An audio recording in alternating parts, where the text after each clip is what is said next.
Novi broj Partizanovog vesnika.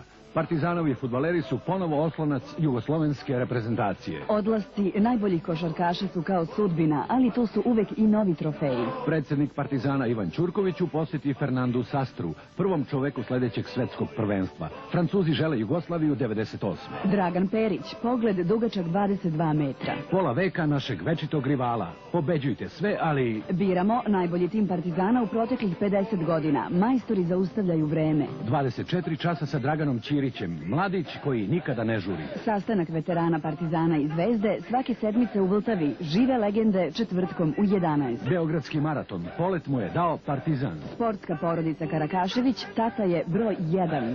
Da li je talenat nasledan, fudbal sa oca na sina? Nenad Damjanović, golman rukometaša Partizana, opet smo kaznena ekspedicija. Ivan Gubijan, život kao pesma. Zoran Vujčić Leo, istina o navijačkoj legendi. Poster, Zoran Mirković.